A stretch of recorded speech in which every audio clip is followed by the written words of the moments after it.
Majikan, selamat sore, salam sejahtera dan salam sehat bagi kita sekalian rekan-rekan media. Bapak Ibu hadirin sekalian, pada kesempatan ini saya ingin menyampaikan satu berita baik di bidang talenta digital terkait dengan Global Skills Report tahun 2022 yang dipublikasikan oleh Coursera. Coursera merupakan sebuah platform edukasi digital atau Massive Open Online Course (MOOC) terbesar di dunia. Dengan jumlah pengguna lebih dari 100 juta di seluruh dunia, bekerja sama dengan lebih dari 30 universitas dan saya ulangi, bekerja sama dengan lebih dari 3.000 universitas dan 250 mitra industri di dunia. Coursera menyediakan layanan pembelajaran daring dalam jaringan yang mencakup 3 topik, antara lain bidang bisnis, bidang teknologi digital, dan bidang data science. Laporan tahunan tersebut mengukur keterampilan para peserta didik Coursera berdasarkan pencapaian peserta didik di masing-masing negara dan menghasilkan peringkat global. Menurut laporan Coursera tahun 2022, Indonesia menempati peringkat ketiga Global Skills Report tahun 2022. Dari 102 negara pengguna Coursera, peringkat 1 diduduki oleh Switzerland atau Swiss dan peringkat 2 diduduki oleh Denmark. Indonesia naik 39 peringkat atau 39 level dari periode sebelumnya. Tentu Kementerian Kominfo, Komunikasi dan Informatika telah, sedang, dan akan terus mendorong upaya pengembangan sumber daya manusia bidang digital nasional atau talenta digital nasional di level kecakapan digital tingkat dasar, tingkat menengah, dan tingkat lanjut sebagaimana yang saat ini sedang kita lakukan dan akan terus kita lakukan.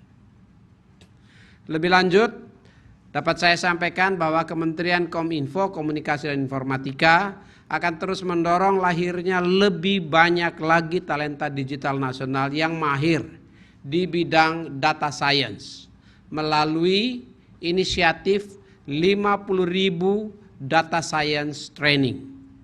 Program ini bertujuan untuk memfasilitasi pelatihan data science kepada 50.000 peserta setiap tahunnya. Melalui pelatihan multidisiplin teknis yang meliputi kemampuan statistik, data analisis, dan machine learning di berbagai tingkatan keahlian. Bekerja sama dengan berbagai perusahaan teknologi global dan perusahaan teknologi nasional. Seluruh upaya ini merupakan langkah komprehensif dalam mendorong pengembangan talenta digital nasional demi mewujudkan Indonesia sebagai bangsa digital yang maju dan berdaya saing global. Rekan-rekan sekalian, selanjutnya Dirjen Aptika Pak Semi Abrijani akan menyampaikan terkait dengan pendaftaran PSE, penyelenggara sistem elektronik, yang menurut perundang-undangan nasional kita selambat-lambatnya itu harus dilakukan pada tanggal 20 Juli tahun 2022 ini.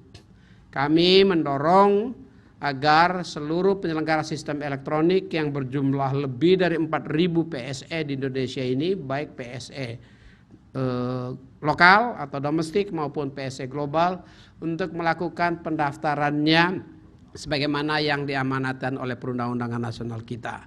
Saya ingin menekankan bahwa apabila terjadi atau adanya kealpaan dalam melakukan pendaftaran, tentu PSE tersebut menjadi tidak terdaftar. Kalau dia tidak terdaftar dan masih melakukan operasi, sama dengan operasi secara tidak legal. Ya, kita ingin menghindari agar seluruh PSE di Indonesia ini beroperasi secara legal.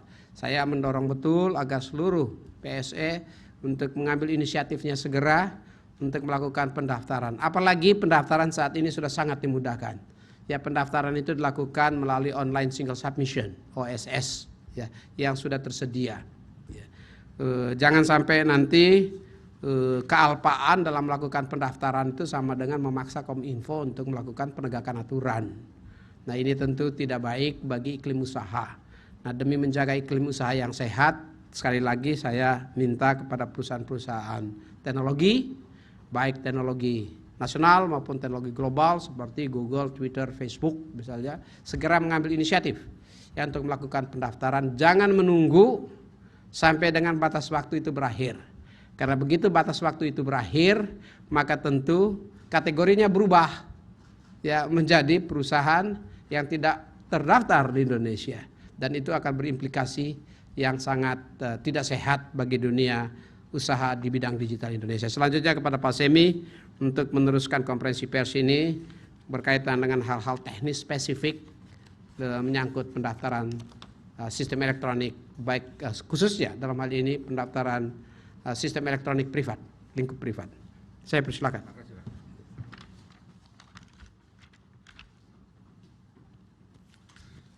Terima kasih Bapak Ibu sekalian. Perlu dilaporkan pada hari ini tadi jam 2 Pak Menteri Kominfo bertemu dengan 66 penyelenggara PSE di kategori besar yang beroperasi di Indonesia untuk mengingatkan kembali dan menekankan bahwa perlunya mendaftarkan PSE yang beroperasi di Indonesia, dan tenggat waktunya adalah tanggal 20 Juli. Menteri Kominfo menegaskan bahwa setiap penyelenggara sistem elektronik di negara manapun harus tunduk kepada ketentuan regulasi di negara tersebut. Demikian pula di Indonesia harus tunduk kepada ketentuan dan regulasi di Indonesia.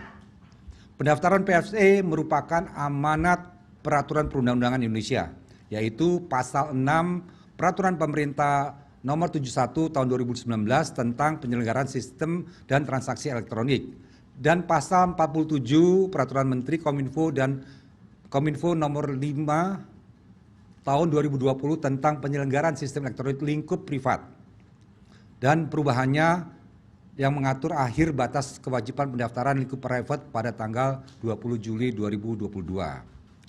Apabila PSE tidak melakukan pendaftaran sampai dengan batas akhir pada tanggal 20 Juli 2022, maka PSE yang tidak terdaftar tersebut merupakan PSE ilegal di wilayah jurisdiksi Indonesia, dan apabila dikategorikan ilegal bisa dilakukan pemblokiran. Sampai saat ini sudah terdapat 4.634 PSE yang terdaftar di Kementerian Kominfo, antara lain terdiri dari 4.559 PSE domestik seperti Gojek, OVO, Traveloka, Bukalapak dan selain sebagainya, dan juga ada 75 PSE asing seperti TikTok, Linktree dan Spotify dan lain sebagainya. Dan ada 2.569 yang perlu memperbarui data-datanya atau mendaftar ulang. Ini sesuai dengan ketentuan dari Permen 5 tahun 2020. Pendaftaran ulang dilakukan dalam rangka update penyusunan informasi tentang PSE tersebut.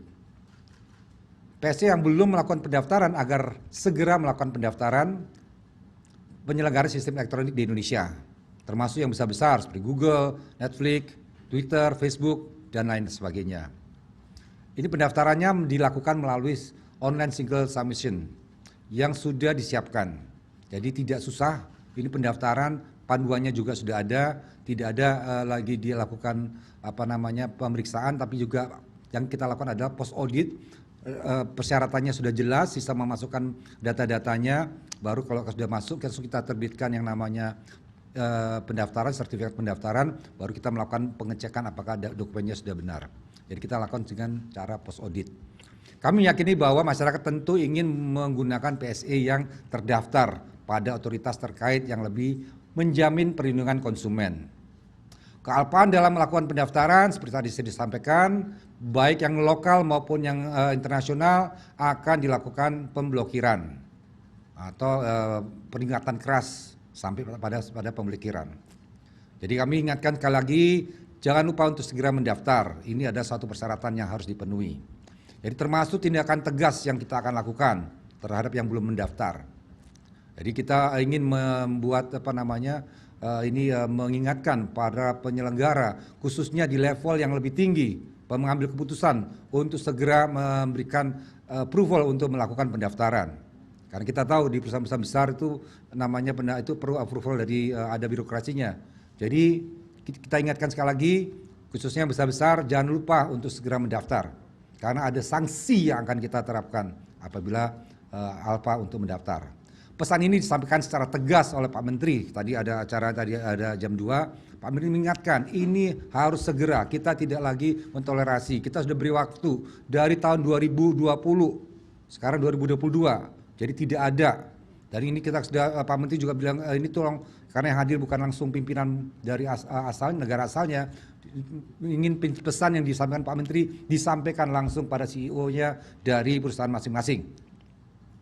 Menteri Kominfo meminta kepada seluruh pemangku kepentingan terkait mendukung pelaksanaan kebijakan pendaftaran PSE sebagai wujud penguatan ruang digital yang positif di Indonesia.